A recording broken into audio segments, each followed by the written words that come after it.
Okay, so I can't find anything on this frickin' anywhere. You want to take yourself your nice, fancy H3 frickin' 5-inch, 6-inch off-road light, and you don't like it because it's, high power consumption, and for some stupid reason, H3s are like $8 each. Go to eBay, get yourself your little T10s. I like the ones with the little silicone rubber heat protected tip. What I like to do is focus, you stupid fucking thing. Well, anyway, on the bottom corners of the board, there you go. You can just make out the positive. I like to take them as soon as I get them. Get myself a black Sharpie. Identify negative. Make your life a lot frickin' easier. We're going to basically rip apart the T10, the H3. Might as well save this because it'll convert to a T10 after the fact by simply just folding the connectors over. I'll cover that at the end of this. And we're going to take Mr. Stupid H3 and convert him to wonderful, nice LED. Hang on. So yeah, we're going to convert him to nice, fancy LED. Boom. Hell of a lot better. Hell of a lot faster. No warm-up time. Plus, now you're not draining freaking 55 watts each bulb. Like, seriously, people. I mean, and what pisses me off is you cannot buy a compact H3 LED. So, step 1, remove the wires. You're not going to need them. You can save them for later. I just cut it off right nice and close. Save them for later, if you want. Then you go through whatever process you have to remove the bulbs. Like this guy here, he's alright. He comes out pretty easy. Its brother, on the other hand, did not. I'm just going to set that off to the side. The reason I like these little T10 gel ones is 1, they have great heat dissipation. 2, I think I bought a 10-pack eBay, $6, had them in a week. They even come in a nice little electrostatic package. But what I really like is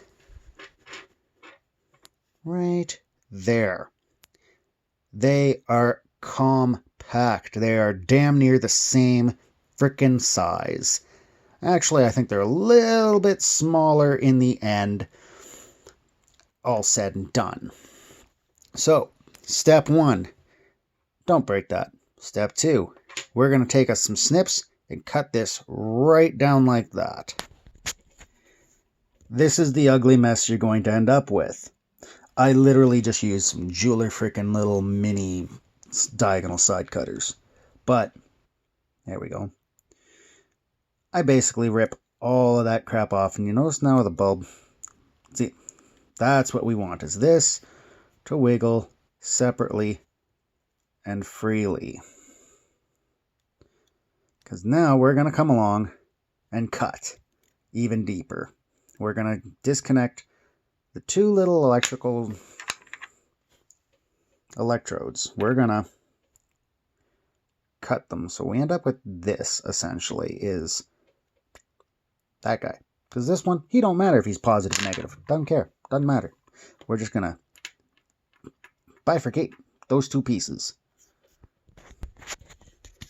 Don't worry about having this piece here look ugly. We're going to fix that. But now, because ideally, this is what we want. And the parts list is not very big. You need 6 inches, if that. Unless, of course, you want to make like 2 inches or 3 inches and conceal it inside the container and have a remote connection. Personally, I'm just going to cut the fucker off and run the 6 inches outside the body and connect it up outside the bulb, as I would have had to anyway with the H3. And I'll just use some nice watertight butt connectors, because why not? Easy. And the great thing is these things are stupid cheap, because these come with every damn bulb you get. Plus, I'm sure that you can find them cheap at the wrecker. I think they're $1 a bulb at Pick and Pull. Or, you got the 5-finger pocket discount. Your call, not mine. I'm not endorsing. I'm not suggesting. Next tool we're going to need is a little bit of heat shrink. And I'm using Princess Auto El Cheapo 2-to-1. I don't even remember what bloody size it is. Flat though, it's about... Hell, let me grab a ruler. Screw this. Give you guys the right size if I'm going to do it. When flattened, come on. Yeah, it's like 1.1 centimeters when flattened.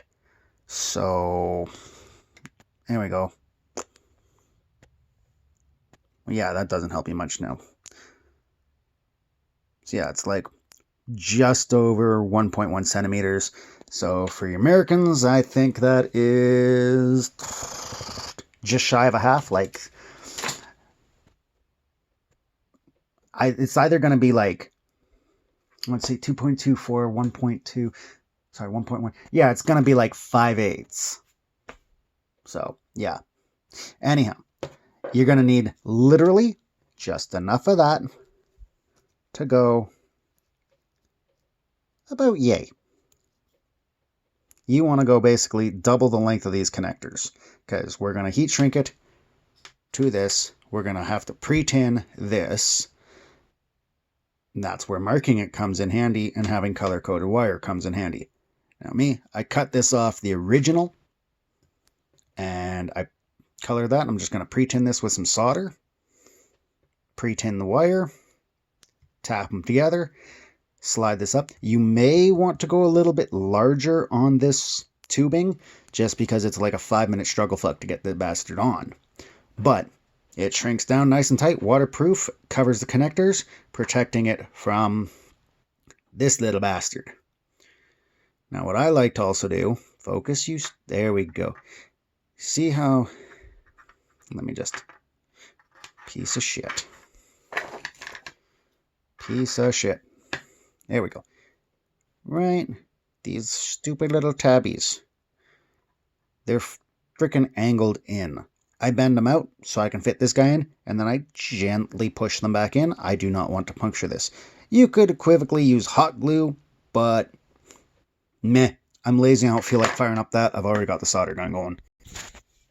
There we go. Pre-tinned it. That literally took like 6 seconds. Yes, that's not my prettiest tint job, but the hell do I care? I'm building, I'm hacking, I'm making.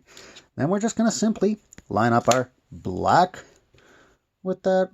Oh, there it is. Black and black. Come on.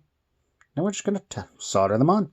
I have thought about soldering one above, one below, but it really doesn't fit nice with the heat shrink. Maybe if you're using a larger size, you can use that to eat some space.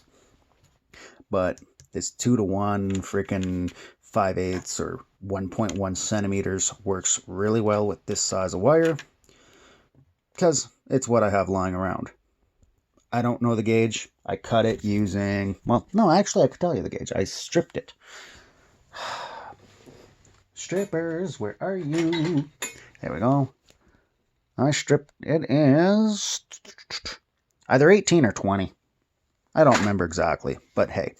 But before we start fucking with this, we're going to take this little bastard, drop him in the vise.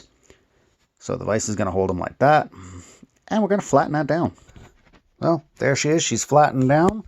I like Mr. Drum. She's clamped, sorry. I like this guy. Just come along, kiss him on the Dremel. Then come along with Mr. Flap Wheel. Boom. Clean him up. Doesn't have to be pretty, just has to be flat. So, that's it there. Come on, focus.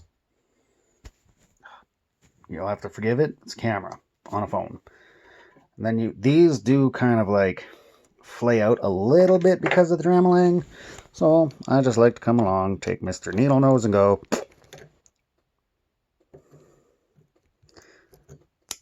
There, pretty again. Frankly, don't care. See, nice and not sharp, because basically this is gonna go, Mr. Wire and Mr. Bulb are gonna live in here. That's the main reason. That's how you pick your wire. Does it fit? Is it floppy? Perfect. next step. Now me, after pre-tinning, I like to just snip them down to a more manageable length. You know, because previously, before I cut it, that thing ran the entire length of the bulb. I just prefer not to. Now, here, you'll probably want to make that nice and flat or as flush as you can, just because this stupid tube is stupid tight. If you're using a larger size, you can make that as ugly as you want. Now that you've got that soldered, I highly recommend testing it. So let's fire up Mr. Computer Power Supply. Black to black, red to red. Let's have some fun. Get it wrong, you're dead. Nah, never mind. Joking. Fuck it.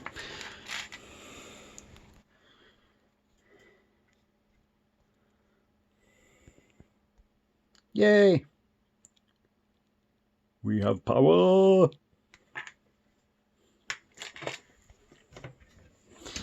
Translation. Solder job works. Bulb works. Everything's all nice attached. I also like these because they're stupid light. And they're cob chip on board. And this is what I mean. It's a tight fit. That is not heat shrunk yet. And look how snug the fuck that is. But after the heat shrink. Woohoo, purdy purdy. Now we insert tab A into slot B. Key part. Orientation. You do not want to be sticking this stupid thing in this way. That is not how it goes. That is not how it is. You get the wrong light focus. That is how you want to sit. So there it is. I did give those a little press just to make it fit better, because now it actually does not want to fall out on its own when adding some resistance. This is why I say you might want to heat glue it, epoxy it, whatever. Your call. Me, I'm lazy. I'm not doing it. Plus, the cavity is like, yay for space. So the wire's actually going to be pushing the bulb further in. So, I mean, it might move the bulb on me forward. It might not. Don't really care.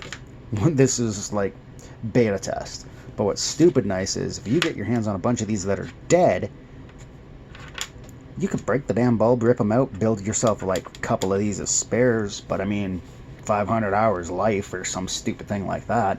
And honestly, big ass 6-inch spotlights, not really sure what kind of duration you're going to have those things run for, but your call. But, you know, this stupid little thing, see, this is why we wanted the bodice. Look at that. It fits like the factory one. And what's nice is we attach stay clip, and I'll throw, and there we go. T10 H3 conversion to LED. That took me, what, however long? Half hour maybe?